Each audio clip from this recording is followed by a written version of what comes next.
तो हेलो बच्चों, कैसे हैं आप लोग? आई होप अच्छे होंगे। तो रिलेशंस तो मैंने पढ़ा दिया था आप लोगों को, ठीक है। सारी डिटेल्स, उसका इंट्रोडक्शंस, बहुत सारे क्वेश्चंस, ठीक है। ऑनलाइन नहीं है उसका, बट फिर भी देखेंगे, कभी अगर टाइम मिलेगा तो भी डाल देंगे। अभी फिलहाल फंक्शन पे चलते हैं, ठीक है। इसके बाद आपको फंक्शन ही पढ़ाना था मुझे। सो देखेंगे कि फंक्शंस में फंक्शन पहले है क्या, और ये फंक्शन का मैथ में क्या यूज है, या किस तरीके से इसे फंक्शन को मैथ में लेकर आया गया है, ठीक है। चलो देखते हैं, बिना टाइम वेस्ट करे स्टार्ट करते हैं फंक्शन के बारे में। कुछ एग्जांपल लेते हैं, तब मुझे फंक्शन समझ में आएगा। जैसे एग्जांपल के तौर पे आप एक मशीन ले लीजिए, हीरो बनाने वाली है ना। हीरोज, अपने बॉलीवुड स्टार्स, उन्हें बनाने के लिए, टिकटॉक स्टार्स नहीं, सो बॉलीवुड स्टार्स वगैरह बनाने के लिए मैंने एक मशीन लेनी बड़ी सी, ठीक है। उसमें क्या होता है ना, यहाँ से बहुत सारा आप उनके, है ना, अलग अलग कैरेक्टरिस्टिक्स डालेंगे, तो इधर से क्या आपको वो पर्टिकुलर टाइप का हीरो मिल जाएगा। तो जैसे मैंने एग्जाम्पल के तौर पे एक मशीन ले ली, ठीक है। उस मशीन में जब भी मैं पर्टिकुलर टाइप ऑफ ह्यूमन डालूंगा, ह्यूमन, मैन, वुमेन, कोई भी, ठीक है, तो यहां से मेरा एक्टर यानी हीरो निकल के आएगा। चलो एग्जांपल लेते हैं, जैसे कि मान लो मैंने एक टाइप का, एक इस तरह का टाइप का कैरेक्टर्स डाला, लाइक किरण। तो इस तरह का मैंने किरण, इस तरह का एक डायलॉग मारा, और बहुत सारी चीजें इस तरह का, है ना, ये वाली प्रॉपर्टी डाल दी, इस तरह की प्रॉपर्टी भी डाल दी। तो बताइए यहां पे कौन सा बंदा निकलेगा? बिल्कुल सही जवाब, शाहरुख निकलेगा, है ना।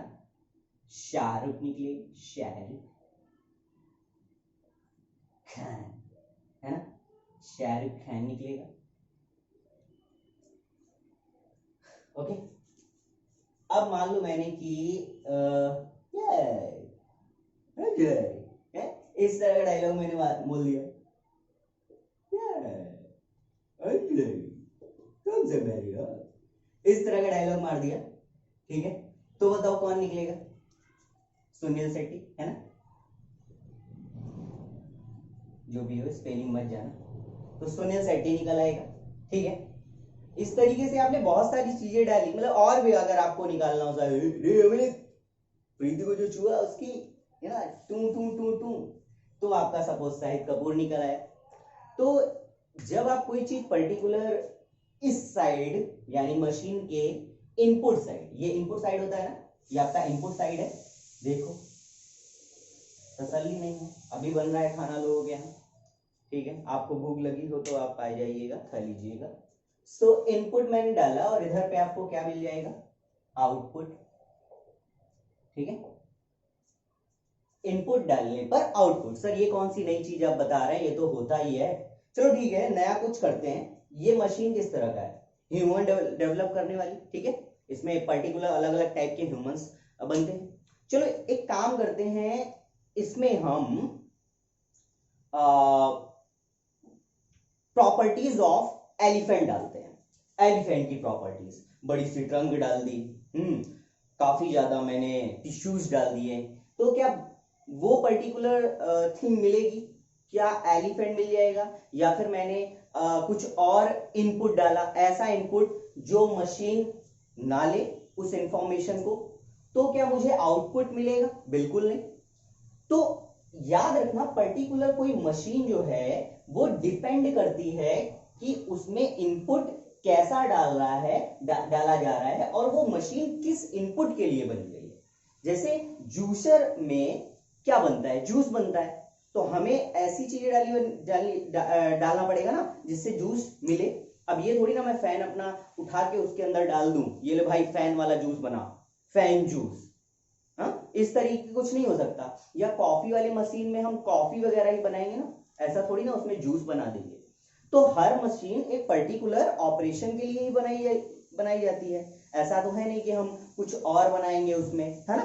तो यहां आपको इतना समझ में आ गया कि इन मशीन जो है वो क्या बोलते हैं, इन पर्टिकुलर इनपुट्स के लिए बनाई गई होती है, ठीक है, और उससे मिलता है हमारा आउटपुट। लेकिन एक बात का ऑलवेज याद रखिएगा कि ये जो आउटपुट होता है ना, ये आउटपुट ये डिपेंडेंट होता है किस पे? इनपुट पे। ये इनपुट पे डिपेंड रहता है, डिपेंडेंट होता है। किस पे? इनपुट पे डिपेंड रहता है। क्लियर? अब ये क्या होता है? ये तो अभी देखो इंटरप्ट नहीं आएगा, ठीक है, इसलिए मैं वेट कर रहा था भैया खाना बने।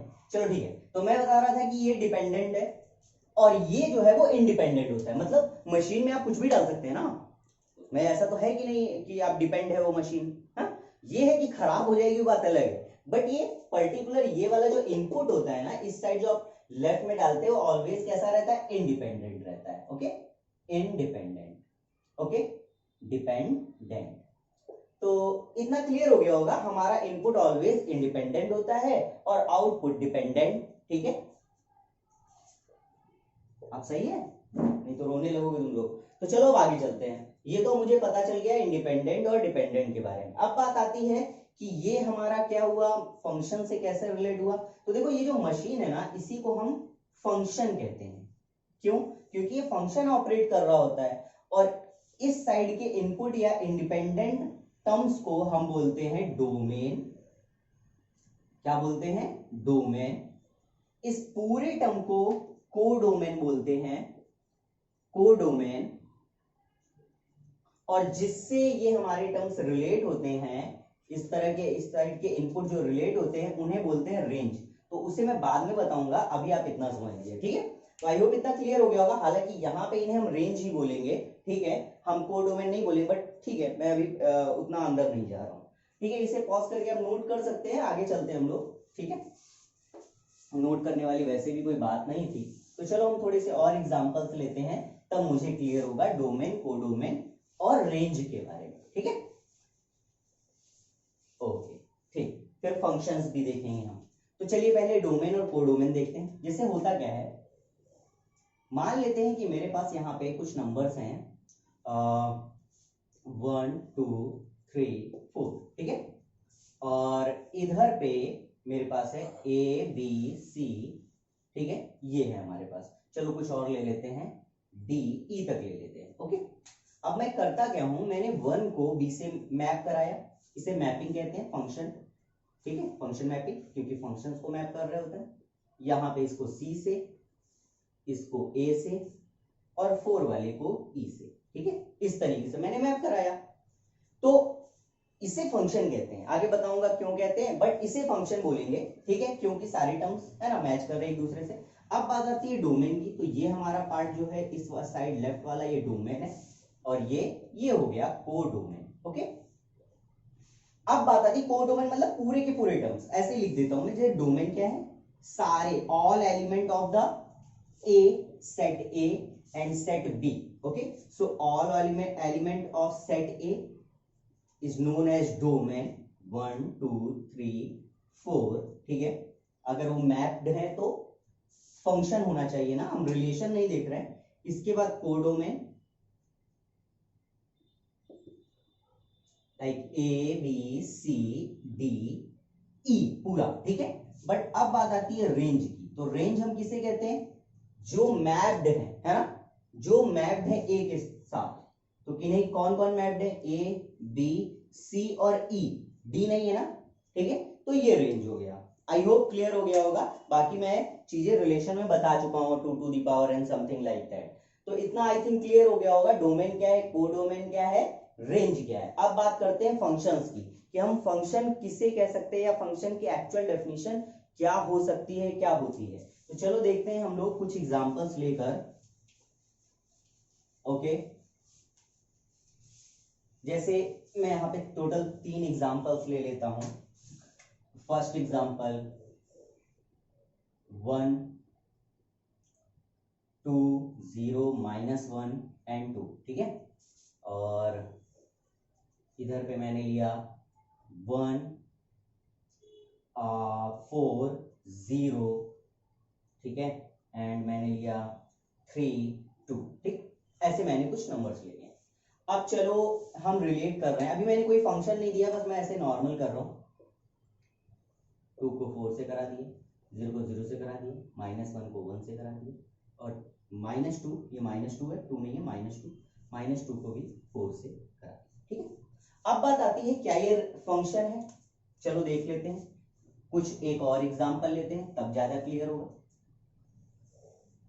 ठीक है, यहां मैंने लिख दिया 1 2 3 4 और यहां लिख दिया A B C D। ठीक है, अब मैं क्या कर रहा हूं, 1 को मैंने 1 से रिलेट कराया, 2 को B से मीट कराया, 3 को A से मीट करा दिया। ठीक है, 4 का कोई इमेज मुझे नहीं मिला। हाँ, ये भी आप समझ लीजिए।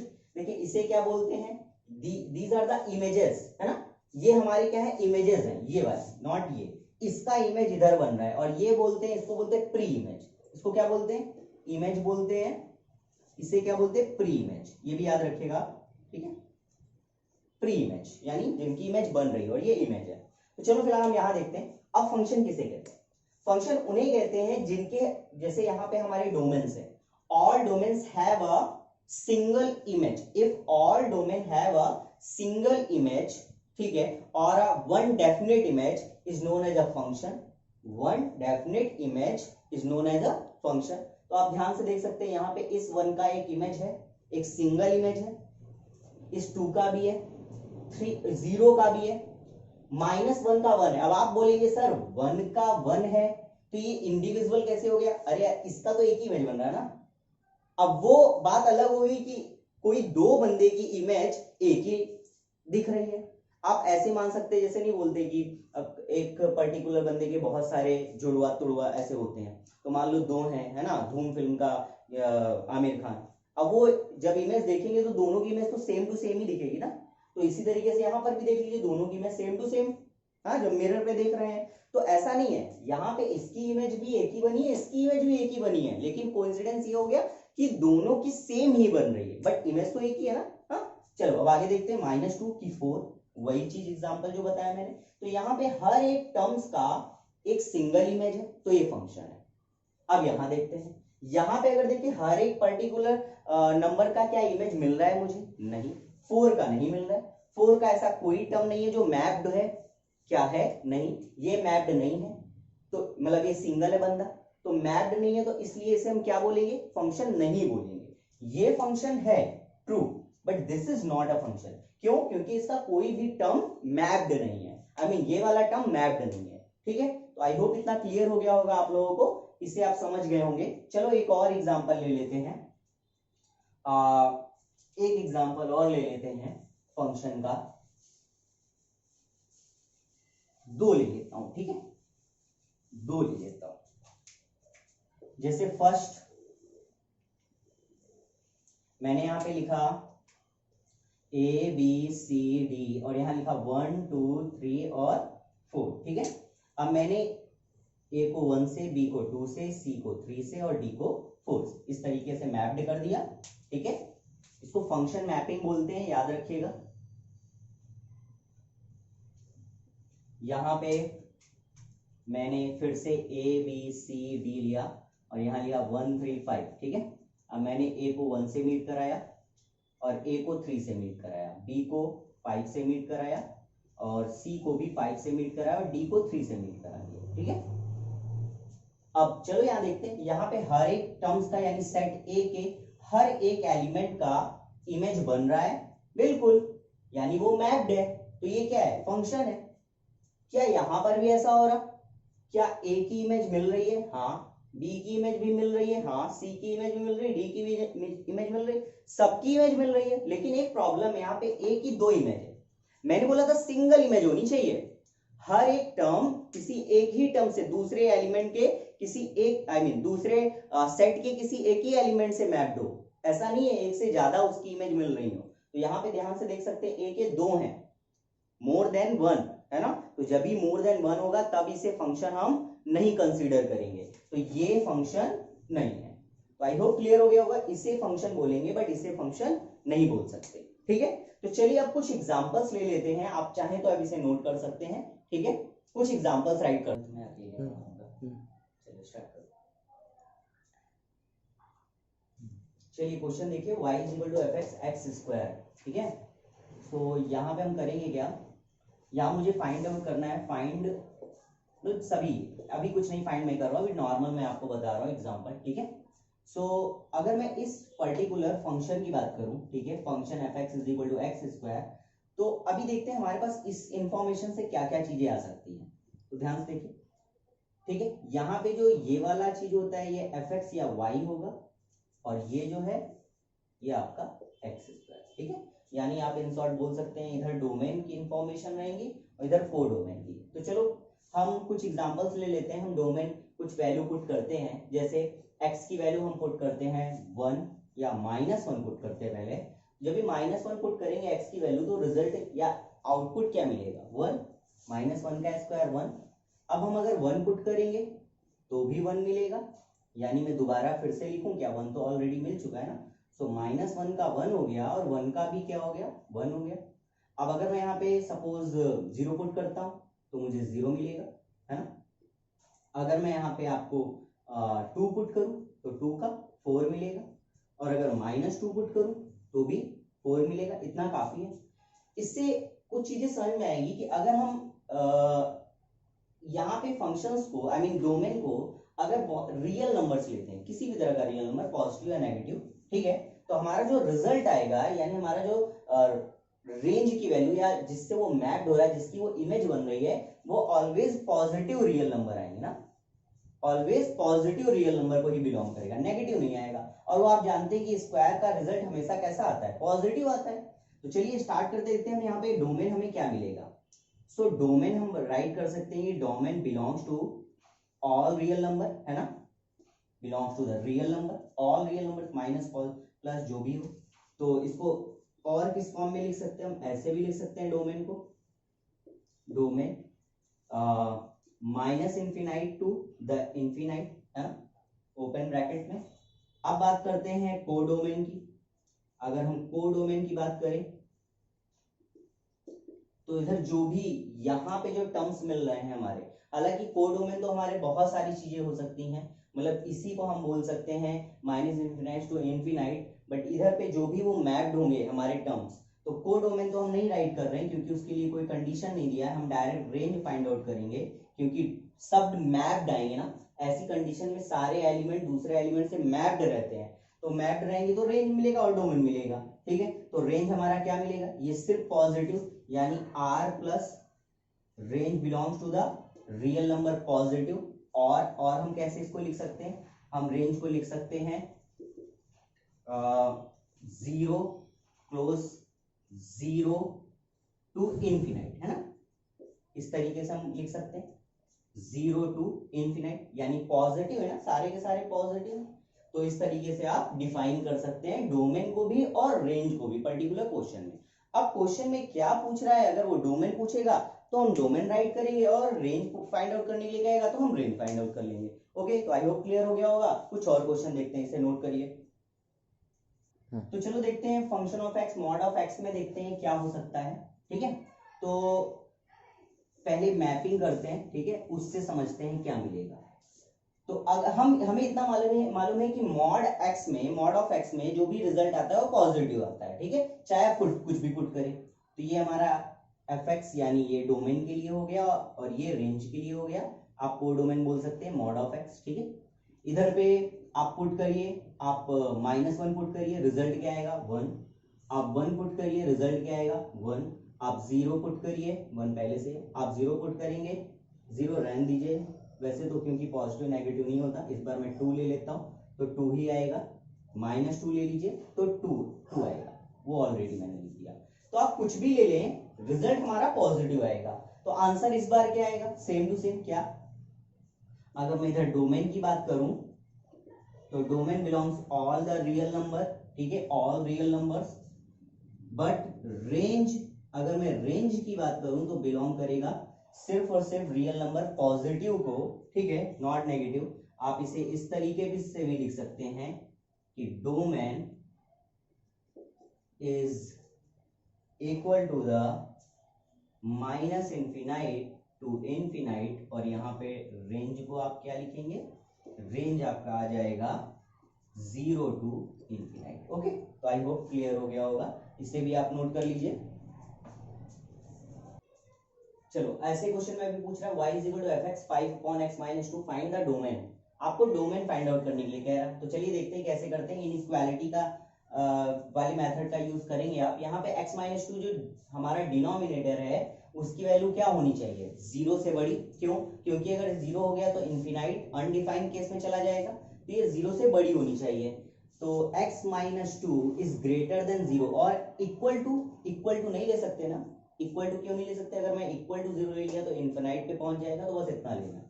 सो x इज कितना हो जाएगा, -2 को उधर ले जाओ। x is the greater than 2, x की वैल्यू 2 से ग्रेटर होनी चाहिए। क्लियर है? तो चलो अब स्टार्ट करते हैं कि x की वैल्यू यानी डोमेन हमारा क्या आएगा। So domain is equal to the, देखो डोमेन क्या क्या आ सकता है, 2 से बड़ा आएगा, 2 से ग्रेटर देन आएगा। तो 2 से ग्रेटर देन कहां तक, इनफिनाइट, पॉजिटिव इनफिनाइट। तो हम इस तरीके से लिख सकते हैं 2 टू इनफिनाइट, लिख सकते हैं कि नहीं? हाँ, या फिर आप और ऐसे भी लिख सकते हैं। ठीक है, डोमेन की वैल्यू ये आ गई। आप इसको इस तरीके से भी लिख सकते हैं 3 टू इनफिनाइट। ठीक है, ये आपका आंसर हो गया। लेकिन अगर आप देखेंगे तो x की वैल्यू आप नेगेटिव पुट करके देखिए। अगर आप नेगेटिव पुट करते हैं तो देखिए आंसर आता है कि नहीं, fx is equal to 5 upon -1 -2। ये 5 अपॉन -3 यानी -5/3, ये भी आ गया ना। तो ये भी तो वैल्यू हो सकता है। तो इसका मतलब आप कुछ और मिस कर रहे हैं। तो x की वैल्यू आप कुछ और भी ले सकते हैं, यानी x minus two is less than 0, ये भी ले सकते हैं। यानी क्या नहीं होना चाहिए, x minus two is equal to 0 के अलावा और कुछ भी हो सकता है। ठीक है, तो आप ये भी ले सकते हैं। तो x की वैल्यू क्या आ जाएगी, 2 आ जाएगी। यानी कि यहाँ पे कंडीशन बन जाएगी x, मतलब ऐसे बोलेंगे आप डोमेन, और या x की वैल्यू आप ले लेते हैं। तो x की वैल्यू आपका आ जाएगा इनफिनाइट या नेगेटिव इनफिनाइट टू द, यहाँ पे आप इसको भी ओपन करके रखिए, टू द 2। ठीक है, ये भी ओपन रहेगा। क्लोज करना है तो आप 3 भी लिख सकते हैं। तो माइनस इनफिनाइट टू द 2। ठीक है, तो अभी डोमेन की वैल्यू और भी वेरी करेगी, और भी कुछ आ सकती है। 2 तो इनफिनाइट हो ही गया, और ये भी हो सकता है। ठीक है, बस आप ये याद रखिए कि 0 नहीं होगा, बाकी और कुछ भी हो सकता है। तो आई होप क्लियर हो गया होगा। ठीक है, और चलते हैं 0 को छोड़ के बाकी सब कुछ। ठीक है, तो आप डोमेन को आप ऐसे लिख दीजिए चाहे तो, इस तरीके से, सिर्फ 2 को छोड़ दीजिए। है, अगर x minus two is equal to 0 हो गया तो x की वैल्यू क्या आ जाएगी, 2 आ जाएगी ना। तो 2 को छोड़ दीजिए, बाकी सब कुछ ले लीजिए। ठीक है, ये भी कैसे कर सकते हैं आप। चलिए अब आगे चलते हैं नेक्स्ट क्वेश्चन में।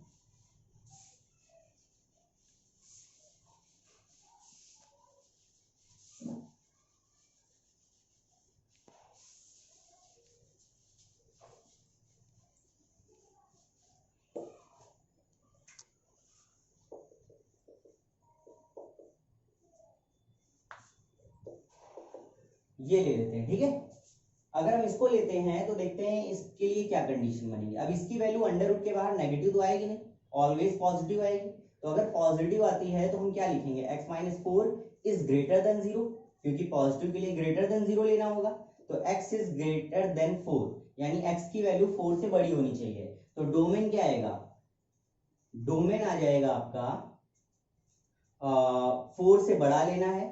4 के इक्वल आप ले सकते हैं, क्योंकि 0 भी हो सकता है, तो 4 के इक्वल भी ले लीजिए आप। यानी 4 को भी आप इंक्लूड कर सकते हैं, क्योंकि अंडर रूट 0 का भी रिजल्ट आपका, ठीक है, पॉजिटिव ही आएगा, 0 आएगा। तो ठीक है, चलिए आगे चलते हैं हम लोग। यहाँ पे क्या क्या हो सकता है, 4 को इंक्लूड करना है तो क्लोज ब्रैकेट 4 कहां तक बड़ा लेना है, यानी पॉजिटिव इनफिनाइट तक। इसको आप ओपन कर दीजिए, तो 4 टू इनफिनाइट ये भी हो सकता है। तो आई होप क्लियर हो गया होगा। ठीक है, बाकी आप प्रैक्टिस करते रहिए क्वेश्चंस की।